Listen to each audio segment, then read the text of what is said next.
Hello student, welcome to एडवे। मैं ब्रजेश। आज से मैं आपका क्लास 11th बायोलॉजी का न्यू सेशन स्टार्ट करूंगा। तो चलिए स्टार्ट करते हैं।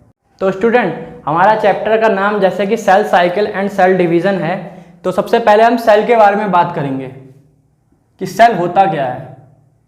मैंने एक सेल बनाया है, ठीक है। ये आपका क्या है? सेल है।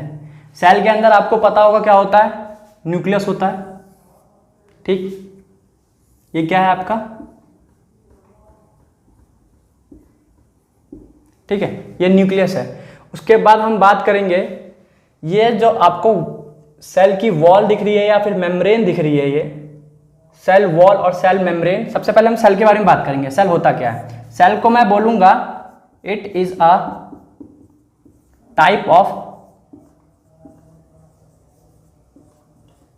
Compartment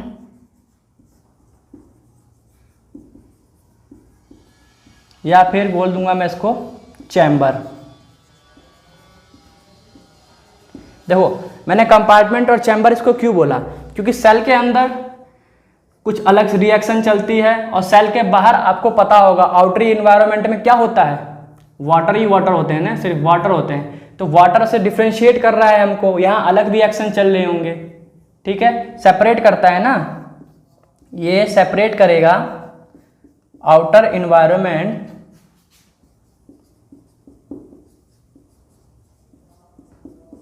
to inner environment. Cell separate करती है आउटर इन्वायरमेंट में आपको क्या है? वाटर है। यहाँ कुछ अलग तरीके की रिएक्शन चलेगी, सेल के अंदर कुछ अलग तरीके की रिएक्शन चलती है, ठीक है। तो आपको ये सेपरेट करता है। सेपरेट कौन करता है? ये आपको सेल मेम्ब्रेन दिख रही होगी। ये एनिमल सेल में क्या होती है? ये सेल मेम्ब्रेन। सेल मेम्ब्रेन हम किसके लिए बोलते हैं? एनिमल सेल के लिए। यही चीज बदल जाती है प्लांट सेल के लिए। इसको क्या बोलते हैं? सेल मेम्ब्रेन को सेल वॉल बोलते हैं, ठीक है। अब जैसे कि आपको पता है कि बाहर वाटर है और हम चाहते हैं कि वाटर इसके अंदर ना जाए, तो ये किस चीज की बनी होगी? ऑब्वियस सी बात है, हाइड्रोफोबिक वाले पार्ट से बनी होगी। हाइड्रोफोबिक पार्ट,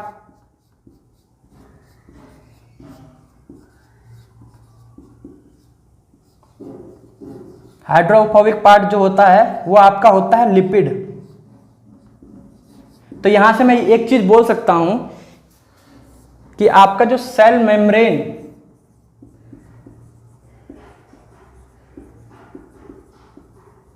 या फिर सेल वॉल किससे बनी हुई है? बताओ, सेल मेम्ब्रेन और सेल वॉल किससे बनी हुई है? यह आपकी बनी हुई है लिपिड से। लिपिड जो कि क्या है? एक हाइड्रोफोबिक पार्ट है।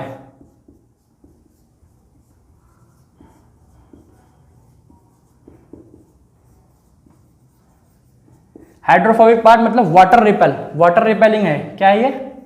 वाटर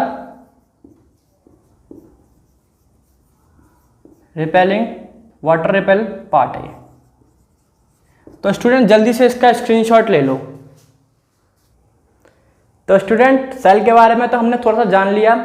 इसके आगे हम सेल के बारे में, जो हमारा एक अलग से सेपरेट चैप्टर है, सेल स्ट्रक्चर एंड फंक्शन वाला चैप्टर है, उसमें हम जानेंगे। देन इसके बाद हम बात करते हैं सेल डिवीजन की, जो इस चैप्टर का नाम है सेल डिवीजन। एक सेल है, मैंने यहाँ पे एक सेल बनाया दोबारा से।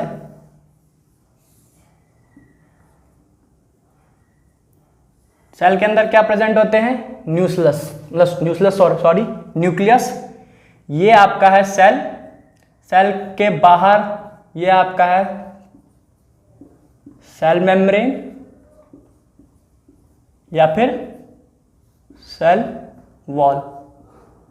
सेल मेम्ब्रेन किसको बोलेंगे? सेल मेम्ब्रेन हम बोलेंगे एनिमल सेल में। अगर वही चीज प्लांट सेल के लिए क्या हो जाएगी? सेल वॉल हो जाएगी, ठीक है। उसके बाद ये आपका क्या है? न्यूक्लियस।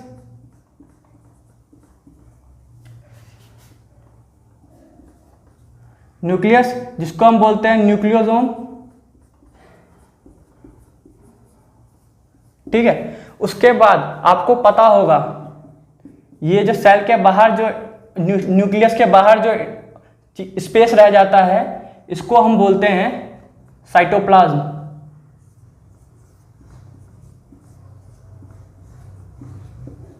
ठीक है, अब हमें सेल को डिवाइड करना है। सेल डिवीजन मतलब एक सेल से दो सेल में कन्वर्ट करना है। मैंने क्या किया, एक सेल से दो सेल में कन्वर्ट किया, बिल्कुल सिमिलर सेल बनी, ये न्यूक्लियस आ गया, इसमें भी सेल वॉल बनी, ये सेल मेम्ब्रेन, ये न्यूक्लियस आ गया। ठीक है, तो आप यहाँ बिल्कुल सेम टू सेम देख सकते हो कि हमारे पास यहाँ पे न्यूक्लियस भी डबल हो गए हैं। एक न्यूक्लियस था, एक न्यूक्लियस से दो न्यूक्लियस में हो गए। उसके बाद यहाँ पे हमारा क्या हुआ, साइटोप्लाज्म में क्या हो गया, डबल हो गया। अब तो यहाँ सवाल ये आता है कि सबसे पहले साइटोप्लाज्म डबल होता है या फिर न्यूक्लियस डबल होता है। तो इसका सिंपल सा मैं आपको एक एग्जांपल लेके समझाता हूँ। जब इंडिया पाकिस्तान का डिवीज़न हुआ था, तो सबसे पहले क्या लोग डिवाइड हुए थे या फिर वहाँ की गवर्नर डिवाइड हुई थी? तो सबसे पहले हम सबको पता है कि सबसे पहले वहाँ की गवर्नर डिवाइड हुई थी। गवर्नर जो होगी, गवर्नमेंट जो होगी, वो वहाँ के लोगों को कंट्रोल करेगी। तो सबसे पहले तो आपको पता है सेल को कंट्रोल कौन करता है, न्यूक्लियस कंट्रोल करता है। तो सबसे पहले हम क्या करेंगे, न्यूक्लियस को डिवाइड करेंगे। फिर उसके बाद लोग की बात करेंगे, फिर लोगों को डिवाइड किया था, तो लोग में क्या आ जाएंगे, आपके साइटोप्लाज्म आ जाएंगे। ठीक है, तो हम यहाँ पे एक चीज बोलते हैं, डिवीजन ऑफ, सबसे पहले क्या होगा आपका, डिवीजन ऑफ न्यूक्लियस। ठीक है, जिसको हम बोलते हैं कैरियोकाइनेसिस। ठीक, उसके बाद हम करते हैं डिवीजन ऑफ साइटोप्लाज्म। क्या कहलाता है आपका डिवीजन ऑफ साइटोप्लाज्म, साइटोकाइनेसिस।